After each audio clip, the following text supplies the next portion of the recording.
Reliance Industries overtakes Exxon to become world's number 2 energy company. This is something that I haven't investigated all that much because, of course, we talk about Reliance in the form of geo mostly and in the form of the high-tech piece. But this is a company with its origin in energy. And things are booming. Well, things aren't necessarily booming in energy, but they're booming elsewhere for Reliance, which is bringing everything up, including its energy business.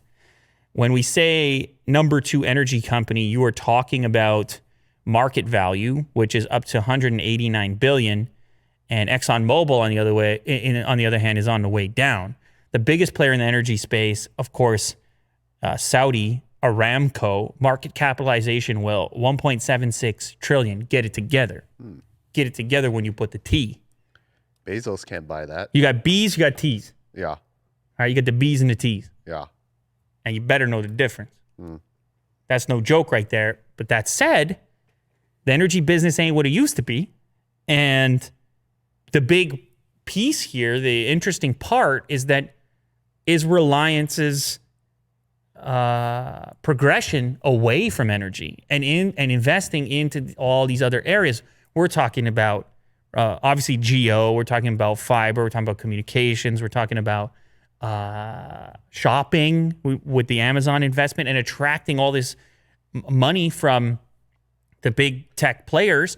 A recognition now, Ambani actually inherited the energy business from his father.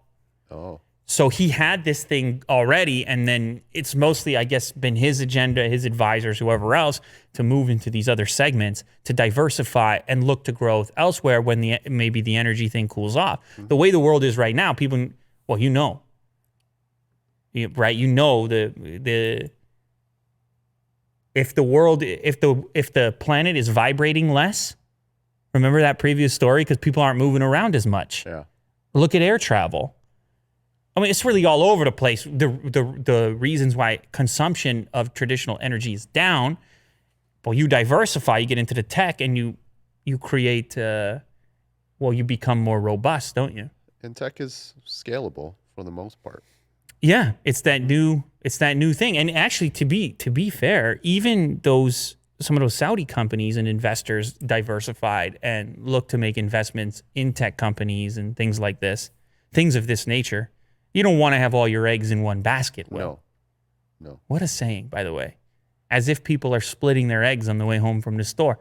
Nah, I understand it's not meant to be taken literally. But we need another one.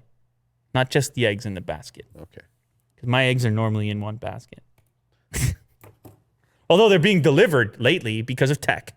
Yeah. So there's no baskets. Or it's somebody else that's carrying the basket. I just received a basket. And then my basket only needs to make it from the bag to the fridge.